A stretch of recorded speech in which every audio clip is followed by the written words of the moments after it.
A very special good evening to all of you. स्वागत है आपका हमारे चैनल स्टडी विद अभिमान में। तो आज मैं आप लोगों के लिए पॉलिटेक्निक एंट्रेंस एग्जाम 2020 के लिए फिजिक्स एंड केमिस्ट्री का एक टेस्ट लेकर आया हूँ। तो जैसा कि मैंने आज सुबह की वीडियो में ही मैंने आप लोगों को बता दिया था कि आज शाम को आप लोगों का साइंस में फिजिक्स एंड केमिस्ट्री का टेस्ट होने वाला है और साथ ही साथ मैंने आप लोगों को टाइमिंग भी बता दी थी। तो आज की इस वीडियो में मैं आपसे यहाँ पे टोटल 15 क्वेश्चंस पूछूंगा। तो जैसे मैं आप लोगों से यहाँ पे क्वेश्चंस पूछूं वैसे ही आपको यहाँ पे क्वेश्चंस के आंसर्स करने हैं और जब वीडियो फिनिश हो जाएगी तो लास्ट में कमेंट करके ज़रूर बताइएगा कि आपके टोटल 15 क्वेश्चंस में से कितने क्वेश्चंस करेक्ट हुए हैं। और मैं जैसे आप लोगों से यहाँ पे क्वेश्चंस पूछूंगा उसके 20 या 25 सेकंड बाद में आप लोगों को उन क्वेश्चंस के आंसर्स भी बता दूंगा, जिससे ये फ़ायदा होगा कि आप अपने आंसर्स को मैच करवा पाएंगे। तो चलिए फिर आज के इस टेस्ट को स्टार्ट करते हैं और देखते हैं कि आज का क्वेश्चन नंबर फर्स्ट यहाँ पे क्या दिया है। तो क्वेश्चन नंबर फर्स्ट आप लोगों को अपनी स्क्रीन के ऊपर दिख रहा होगा। तो यहाँ पे क्वेश्चन लिखा हुआ है, किसी धातु के तार की प्रतिरोधकता निम्न में से किस पर निर्भर करती है। क्वेश्चन आपका मोस्ट इंपॉर्टेंट है, ध्यान रखिएगा। क्वेश्चन यहाँ पे लिखा है, किसी धातु के तार की प्रतिरोधकता निम्न में से किस पर निर्भर करती है। चार ऑप्शंस आप लोगों की स्क्रीन के ऊपर आप लोगों को दिख रहे होंगे। ऑप्शन ए दिया है इसकी लंबाई पर, ऑप्शन बी दिया है इसके अनुप्रस्थ काट के क्षेत्रफल पर, ऑप्शन सी दिया है इसके पदार्थ की प्रकृति पर और ऑप्शन डी दिया है उपरोक्त सभी।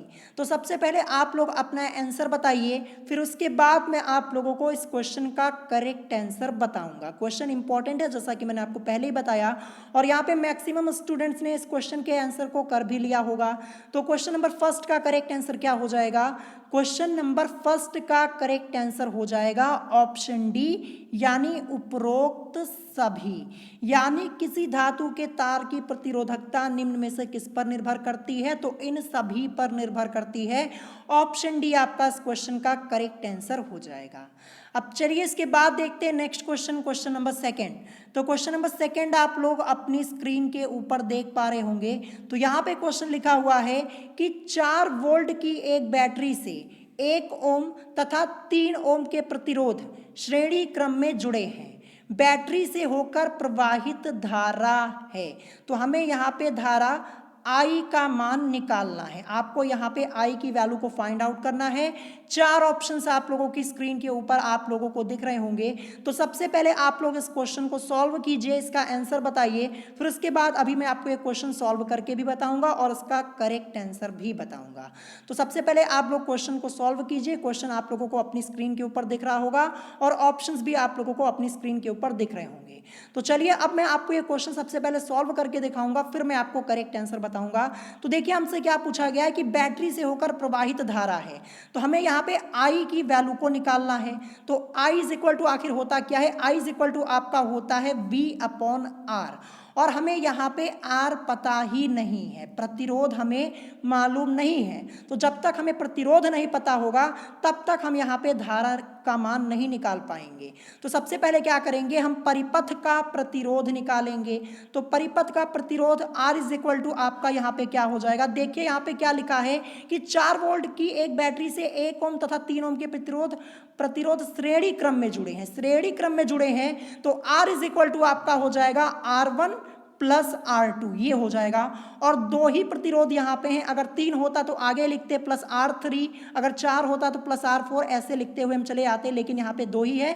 तो R is equal to R1 plus R2, ये हो जाएगा। तो R1 की वैल्यू 1 ओम, ये मैंने यहाँ पे रख दिया, और प्लस R2 की वैल्यू 3 ओम, ये मैंने यहाँ पे रख दिया।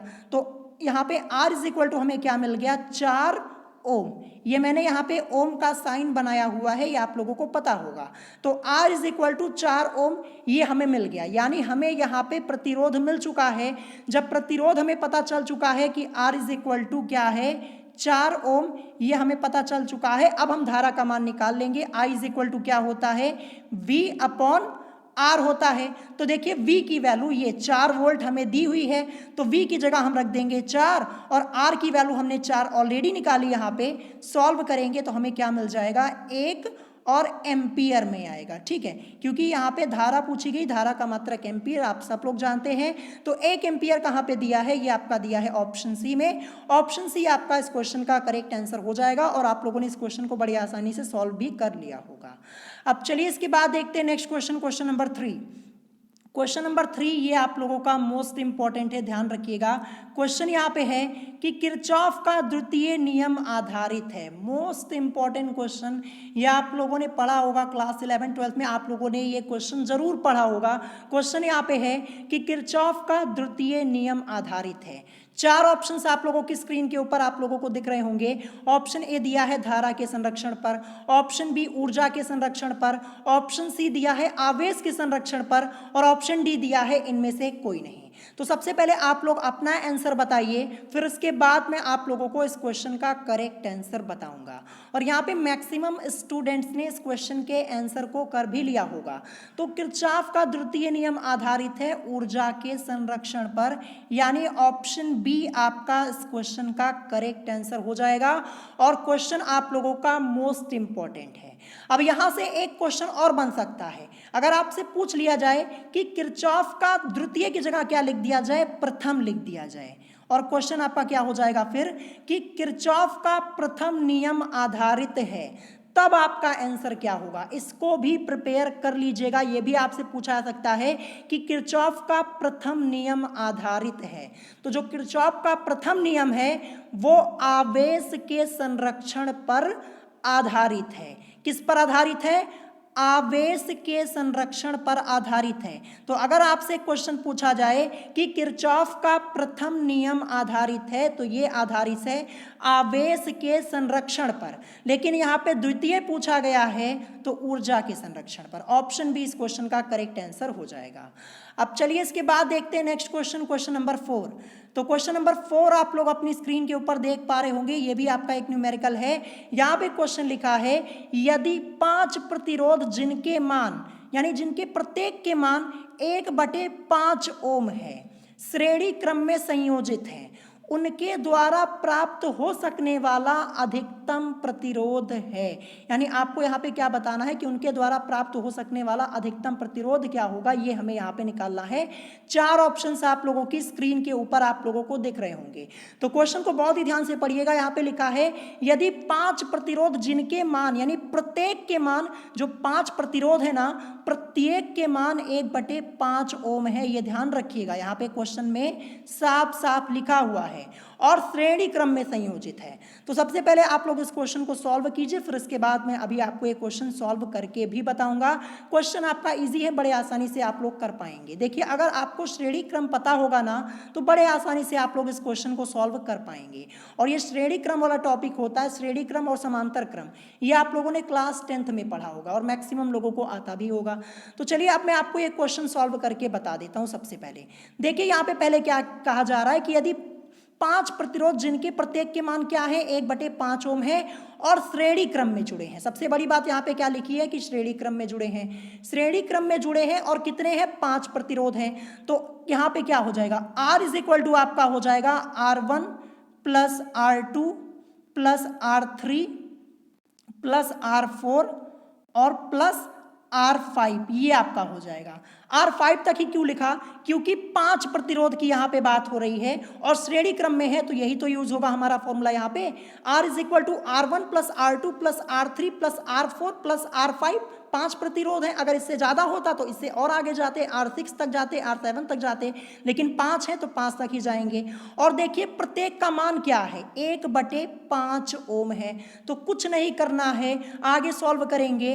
तो देखिए R इज इक्वल टू आपका क्या हो जाएगा, देखिए R1 का मान भी 1/5, मैं यहाँ पे थोड़ा साइड में लिख देता हूँ, नहीं फिर यहाँ पे जगह नहीं बचेगी। तो देखिए R1 का मान भी 1/5, ठीक है, R2 का मान भी 1/5 प्लस R3 का मान भी 1/5, R4 का मान भी 1/5 और R5 का मान भी 1/5, क्योंकि क्वेश्चन में साफ साफ लिखा है प्रत्येक का 1/5 ओम है, ध्यान रखिएगा। अब इसको सॉल्व करेंगे, देखिए 1/5 प्लस 1/5 प्लस 1/5 प्लस 1/5 प्लस 1/5, सबको ऐड कर लीजिए। यहाँ पे क्या मिल जाएगा, देखिए आपको मिल जाएगा 5/5, यही तो मिलेगा। सॉल्व करेंगे तो आपको यहाँ पे क्या मिल जाएगा, सॉल्व करने पर आपको मिल जाएगा 1 ओम, और यही आपका इस क्वेश्चन का करेक्ट आंसर हो जाएगा। एकदम सिंपल सा क्वेश्चन, अगर आपको श्रेणी क्रम पता है ना तो बड़े आसानी से आप लोगों ने इस क्वेश्चन को सॉल्व कर लिया होगा। तो इस क्वेश्चन का करेक्ट आंसर 1 ओम होगा। ऑप्शन ए आपका इस क्वेश्चन का करेक्ट आंसर हो जाएगा। क्वेश्चन इंपॉर्टेंट है, आप लोगों से पूछा जा सकता है। अगर आप इस क्वेश्चन को कभी नहीं सॉल्व किए रहेंगे तो आपको थोड़ा दिक्कत हो सकती है, तो एक बार इसकी प्रैक्टिस कर लीजिएगा। और वैसे भी जिसको श्रेणी क्रम आता है ना वो तो बड़ी आसानी से इस क्वेश्चन को सॉल्व कर पाएगा। अब चलिए इसके बाद देखते हैं next question, question number 5। Question number 5 आप लोगों को अपनी स्क्रीन के ऊपर दिख रहा होगा। क्वेश्चन यहाँ पे है कि एक विद्युत बल्ब पर 60 वाट 220 वोल्ट लिखा है, इस बल्ब का प्रतिरोध है, यानी हमें यहाँ पे बल्ब का प्रतिरोध निकालना है।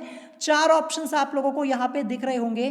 तो सबसे पहले आप लोग इस क्वेश्चन को क्या कीजिए, सॉल्व कीजिए, अपना आंसर बताइए। फिर उसके बाद मैं आपको ये क्वेश्चन सॉल्व करके भी बताऊंगा। और मैं आपको बता दूं कि ये क्वेश्चन आप लोगों ने क्लास 10th में पढ़ा होगा, एकदम बेसिक लेवल का क्वेश्चन है, बड़े आसानी से आप लोग सॉल्व कर पाएंगे। क्वेश्चन आप लोगों ने देख लिया होगा और यहाँ पे सॉल्व करना भी स्टार्ट कर दिया होगा। चलिए मैं भी इस क्वेश्चन को मैं आपको सॉल्व करके बताऊंगा सबसे पहले, फिर उसके बाद मैं आपको इस क्वेश्चन का करेक्ट आंसर बताऊंगा।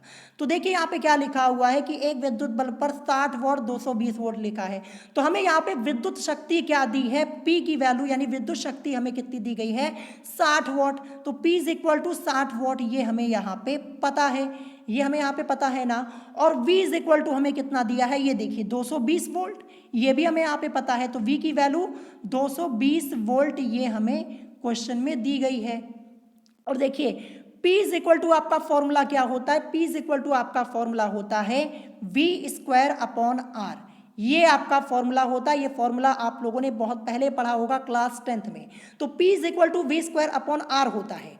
लेकिन हमें यहाँ पे बल्ब का प्रतिरोध निकालना है, यानी हमें R निकालना है। तो क्या होगा, देखिए फॉर्मूला तो आपका होता है P is equal to V² upon R, लेकिन हमें यहाँ पे रेजिस्टेंस निकालना है, प्रतिरोध निकालना है। तो R आपका आगे आ जाएगा, यानी R इज इक्वल टू आपका हो जाएगा V² और अपॉन में आपका P हो जाएगा।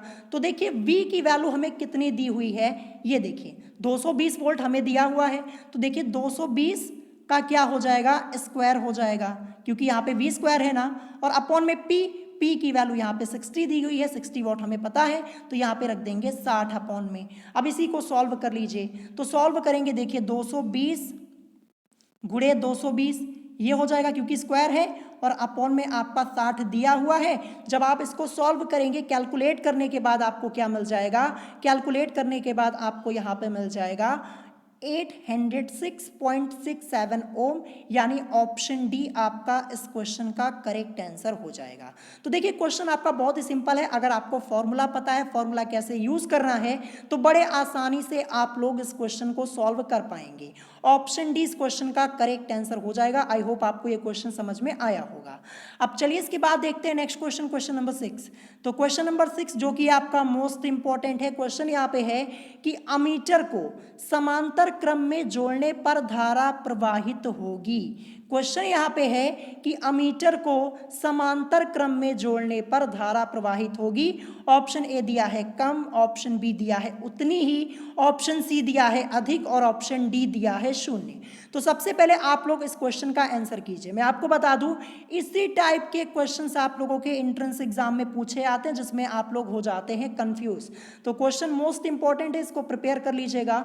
तो क्वेश्चन नंबर 6 का करेक्ट आंसर क्या हो जाएगा, चलिए ये मैं आपको बता दूं। तो क्वेश्चन नंबर 6 का करेक्ट आंसर ऑप्शन सी हो जाएगा, यानी अमीटर को समांतर क्रम में जोड़ने पर धारा प्रवाहित होगी अधिक। ऑप्शन सी इस क्वेश्चन का करेक्ट आंसर हो जाएगा। अब चलिए इसके बाद देखते हैं next question, question number 7। Question number 7 आप लोग अपनी स्क्रीन के ऊपर देख पा रहे होंगे, और ये भी मोस्ट इंपॉर्टेंट है। क्वेश्चन यहाँ पे है कि निम्न विभवांतर की प्रत्यावर्ती धारा को उच्च विभवांतर की प्रत्यावर्ती धारा में बदलने के लिए प्रयुक्त प्रयुक्त होता है। क्वेश्चन यहाँ पे है कि निम्न विभवांतर की प्रत्यावर्ती धारा को उच्च विभवांतर की प्रत्यावर्ती धारा में बदलने के लिए प्रयुक्त होता है। 4 ऑप्शंस आप लोगों को दिख रहे होंगे। ऑप्शन ए दिया है विद्युत मोटर, ऑप्शन बी दिया है ऊंचाई ट्रांसफार्मर, ऑप्शन सी दिया है अपचाई ट्रांसफार्मर और ऑप्शन डी दिया है डायनेमो। तो सबसे पहले आप लोग अपना आंसर कीजिए, फिर उसके बाद मैं आप लोगों को इस क्वेश्चन का करेक्ट आंसर बताऊंगा। और यहाँ पे मैक्सिमम लोगों ने अपना आंसर कर भी लिया होगा। तो क्वेश्चन नंबर 7 का करेक्ट आंसर यहाँ पे हो जाएगा ऑप्शन बी यानी ऊंचाई ट्रांसफार्मर। ये आपका इस क्वेश्चन का करेक्ट आंसर हो जाएगा। ठीक है, ऑप्शन बी इस क्वेश्चन का करेक्ट आंसर हो जाएगा। इसको प्रिपेयर कर लीजिएगा, इंपॉर्टेंट क्वेश्चन है, अगर पूछा जाएगा तो बड़े आसानी से आप लोग कर पाएंगे। ठीक है, तो प्रिपेयर जरूर कर लीजिएगा। अब देखते हैं next question, question number 8। Question number 8 आप लोग अपनी स्क्रीन के ऊपर देख पा रहे होंगे। क्वेश्चन यहाँ पे है कि किस समस्थानिक का उपयोग पुरानी वस्तुओं के निर्धारण में किया जाता है। ठीक है, क्वेश्चन आपसे यहाँ पे पूछा गया है कि किस समस्थानिक का उपयोग पुरानी वस्तुओं के निर्धारण में किया जाता है। 4 ऑप्शंस आप लोगों की स्क्रीन के ऊपर आप लोगों को दिख रहे होंगे।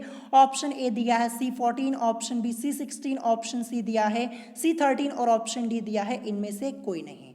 तो ये क्वेश्चन तो मैंने आपको बहुत पहले कराया, बड़े आसानी से आप लोग इसको कर पाएंगे। और यहाँ पे मैक्सिमम स्टूडेंट्स ने अपना आंसर कर भी लिया होगा। तो देखिए यहाँ पे ऑप्शन के अकॉर्डिंग ऑप्शन ए आपका करेक्ट आंसर हो जाएगा C14। ठीक है, यानी कार्बन 14 ये आपका इस क्वेश्चन का करेक्ट आंसर हो जाएगा। कार्बन 14 का किया जाता है, ऑप्शन ए इस क्वेश्चन का करेक्ट आंसर हो जाएगा। क्वेश्चन इंपॉर्टेंट है, ध्यान रखिएगा। अब चलिए देखते हैं next question, question number 9। Question number 9 आप लोग अपनी स्क्रीन के ऊपर देख पा रहे होंगे। क्वेश्चन यहाँ पे है कि व्युत्क्रम अनुपात के नियम का प्रतिपादन किया था। आपको यहाँ पे बताना है कि व्युत्क्रम अनुपात के नियम का प्रतिपादन किया था। 4 ऑप्शंस आप लोगों को दिख रहे होंगे। ऑप्शन ए दिया है कैवेंडिश ने, ऑप्शन बी डाल्टन ने, ऑप्शन सी रिक्टर ने और ऑप्शन डी दिया है गैलुसैक ने। तो सबसे पहले आप लोग अपना आंसर बताइए, फिर उसके बाद मैं आप लोगों को इस क्वेश्चन का करेक्ट आंसर बताऊंगा। क्वेश्चन मैंने आपको ऑलरेडी कराया है, बड़े आसानी से आप लोग इस क्वेश्चन के आंसर को कर पाएंगे और यहाँ पे मैक्सिमम लोगों ने कर भी लिया होगा। तो क्वेश्चन नंबर 9 का करेक्ट आंसर क्या हो जाएगा? इसका करेक्ट आंसर हो जाएगा ऑप्शन सी यानी रिक्टर ने, यानी व्युत्क्रम अनुपात के नियम का प्रतिपादन किया था रिक्टर ने किया था। अब इनका पूरा नाम क्या है ये भी आपको पता होना चाहिए। जब चैप्टर मैंने आपको पढ़ाया था पूरा नाम मैंने आपको बताया था, एक बार मैं फिर से बता देता हूं। रिक्टर का पूरा नाम है जेरेमाइस बेंजामिन रिक्टर, ये भी ध्यान रखिएगा क्योंकि आपको ऑप्शन में पूरा नाम भी लिखा हुआ मिल सकता है। तो रिक्टर का पूरा नाम क्या है? जेरेमाइस बेंजामिन रिक्टर है। और ये कहाँ के वैज्ञानिक थे? जर्मनी के। कहाँ के? जर्मन साइंटिस्ट थे, ये भी ध्यान रखिएगा, ये भी आपसे पूछा जा सकता है। ऑप्शन सी इस क्वेश्चन का करेक्ट आंसर हो जाएगा। आई होप आप लोगों ने इस क्वेश्चन के आंसर को करेक्ट जरूर किया होगा। अब चलिए बढ़ते हैं नेक्स्ट क्वेश्चन की तरफ, क्वेश्चन नंबर 10। तो क्वेश्चन नंबर 10 आप लोग अपनी स्क्रीन के ऊपर देख पा रहे होंगे। क्वेश्चन यहाँ पे है कि निम्न में से उस सूचक का नाम बताइए जो अम्लीय विलयन में पीला रंग देता है। यह क्वेश्चन पहले भी मैंने आपको 2 बार कराया है। क्वेश्चन यहाँ पे है कि निम्न में से उस सूचक का नाम बताइए जो अम्लीय विलयन में पीला रंग, यहाँ पे पीले रंग की बात हो रही है, बहुत ध्यान से अपना आंसर कीजिएगा कि विलयन में पीला रंग देता है, जो अम्लीय विलयन में पीला रंग देता है। 4 ऑप्शंस आप लोगों को दिख रहे होंगे। ऑप्शन ए दिया है methyl orange, option B litmus, option C methyl red और ऑप्शन डी दिया है फिनॉल रेड। तो सबसे पहले आप लोग अपना आंसर बताइए, फिर उसके बाद मैं आप लोगों को इस क्वेश्चन का करेक्ट आंसर बताऊंगा। और यहाँ पे मैक्सिमम स्टूडेंट्स ने अपना आंसर कर लिया होगा। तो क्वेश्चन नंबर 10 इसका करेक्ट आंसर क्या होगा? तो क्वेश्चन नंबर 10 का करेक्ट आंसर हो जाएगा ऑप्शन डी यानी फिनॉल रेड। यानी हम यहाँ पे क्वेश्चन पूछा गया था कि निम्न में से उस सूचक का नाम बताइए जो अम्लीय विलयन में पीला रंग देता है, तो ये है फिनॉल रेड जो अम्लीय विलयन में पीला रंग देता है। ऑप्शन डी इस क्वेश्चन का करेक्ट आंसर हो जाएगा। चलिए नेक्स्ट क्वेश्चन देखते हैं। यहाँ पे क्वेश्चन नंबर 11 क्या दिया है? तो क्वेश्चन नंबर 11 आप लोग अपनी स्क्रीन के ऊपर देख पा रहे होंगे। तो यहाँ पे क्वेश्चन लिखा हुआ है कि नाखून पॉलिश परिमार्जक यानी रिमूवर में क्या उपस्थित रहता है।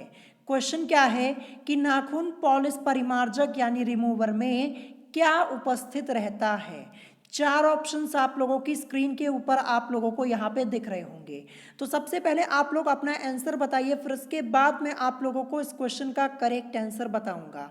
और इससे पहले भी मैंने आपको ये क्वेश्चन एक बार कराया हुआ है, तो आई होप आप लोग इस क्वेश्चन के आंसर को करेक्ट जरूर करेंगे। और यहाँ पे मैक्सिमम स्टूडेंट्स ने इस क्वेश्चन के आंसर को कर भी लिया होगा। तो चलिए अब मैं आपको यहाँ पे क्वेश्चन नंबर 11 का करेक्ट आंसर बता देता हूँ। तो क्वेश्चन नंबर 11 का करेक्ट आंसर यहाँ पे हो जाएगा ऑप्शन सी यानी एसीटोन। ये आपका इस क्वेश्चन का करेक्ट आंसर हो जाएगा। अब यहाँ पे लिखा हुआ है एसीटोन, तो इसका फॉर्मूला क्या होता है ये भी आपको पता होना जरूरी है कि इसका केमिकल फॉर्मूला क्या होता है। तो एसीटोन का फॉर्मूला होता है C3H6O। ये होता है इसका केमिकल फॉर्मूला। तो ये भी ध्यान रखिएगा, ऑप्शन में आपको यहाँ पे फॉर्मूला भी लिखा हुआ मिल सकता है। तो यहाँ पे ऑप्शन सी आपका इस क्वेश्चन का करेक्ट आंसर हो जाएगा। अब चलिए इसके बाद देखते हैं नेक्स्ट क्वेश्चन, क्वेश्चन नंबर 12। तो क्वेश्चन नंबर 12 ये आप लोगों का मोस्ट इंपॉर्टेंट क्वेश्चन है एंट्रेंस एग्जाम के पॉइंट ऑफ व्यू से। तो यहाँ पे क्वेश्चन लिखा हुआ है कि जहरीली मस्टर्ड गैस जिसे विश्व युद्ध में उपयोग किया गया था निम्न क्रिया से बनती है। क्वेश्चन क्या है कि जहरीली मस्टर्ड गैस जिसे विश्व युद्ध में उपयोग किया गया था निम्न क्रिया से बनती है।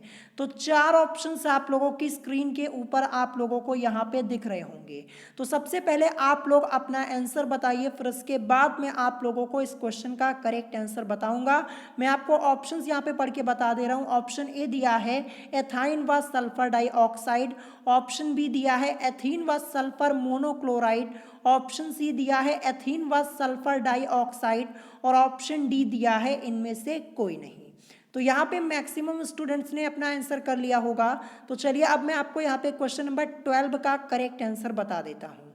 तो क्वेश्चन नंबर 12 का करेक्ट आंसर हो जाएगा ऑप्शन बी यानी एथीन व सल्फर मोनोक्लोराइड। अब यहाँ पे एथीन लिखा हुआ है, एथिलीन को ही हम एथीन के नाम से जानते, ध्यान रखिएगा, ठीक है। यहाँ पे एथीन लिखा है ना, एथीन यानी एथिलीन को ही हम एथीन के नाम से जानते, चाहे एथिलीन बोलिए चाहे एथीन बोलिए, बात एक ही होगी। तो यहाँ पे इस क्वेश्चन का करेक्ट आंसर हो जाएगा ऑप्शन बी यानी एथीन व सल्फर मोनोक्लोराइड। तो इस क्वेश्चन को अच्छे से प्रिपेयर कर लीजिएगा, मोस्ट इंपॉर्टेंट क्वेश्चन है, ध्यान रखिएगा। अब चलिए इसके बाद देखते हैं नेक्स्ट क्वेश्चन, क्वेश्चन नंबर 13। तो क्वेश्चन नंबर 13 आप लोगों को अपनी स्क्रीन के ऊपर दिख रहा होगा। तो यहाँ पे क्वेश्चन लिखा हुआ है कि सल्फोनल एक औषधि है। क्वेश्चन क्या है कि सल्फोनल एक औषधि है। तो चार ऑप्शंस आप लोगों की स्क्रीन के ऊपर आप लोगों को दिख रहे होंगे। ऑप्शन ए दिया है प्रतिरोधी, ऑप्शन बी दिया है एंटीबायोटिक, ऑप्शन सी दिया है निद्राकारी और ऑप्शन डी दिया है इनमें से कोई नहीं। तो सबसे पहले आप लोग कमेंट करके अपना आंसर बताइए, फिर उसके बाद मैं आप लोगों को इस क्वेश्चन का करेक्ट आंसर बताऊंगा। तो एक बार मैं फिर से आप लोगों को बता देता हूं कि मेडिसिन से रिलेटेड एक वीडियो मैंने अलग से बनाई हुई है, पूरा टॉपिक मैंने आपको डिटेल में पढ़ाया है और इस टॉपिक से रिलेटेड सभी क्वेश्चंस भी मैंने आपको बताए हुए हैं। तो अगर उस वीडियो को नहीं देखा है तो आप चैनल पर जाकर देख सकते हैं। और यहाँ पे मैक्सिमम स्टूडेंट्स ने इस क्वेश्चन के आंसर को कर लिया होगा। तो क्वेश्चन नंबर 13 का करेक्ट आंसर क्या हो जाएगा?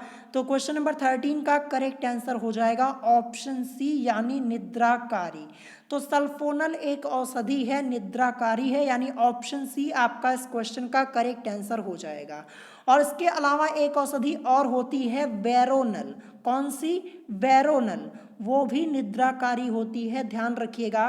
तो इस क्वेश्चन का करेक्ट आंसर ऑप्शन सी हो जाएगा। अब चलिए इसके बाद देखते हैं नेक्स्ट क्वेश्चन, क्वेश्चन नंबर 14। तो क्वेश्चन नंबर 14 आप लोग अपनी स्क्रीन के ऊपर देख पा रहे होंगे। तो यहाँ पे क्वेश्चन लिखा हुआ है कि कूलॉम पर सेकंड बराबर है। और ये क्वेश्चन आप लोगों का एंट्रेंस एग्जाम में ऑलरेडी पूछा जा चुका है। क्वेश्चन यहाँ पे है कि कूलॉम पर सेकंड बराबर है। चार ऑप्शंस आप लोगों की स्क्रीन के ऊपर आप लोगों को दिख रहे होंगे। ऑप्शन ए दिया है वॉट के, ऑप्शन बी दिया है वोल्ट के, ऑप्शन सी दिया है ओम के और ऑप्शन डी दिया है एम्पियर के।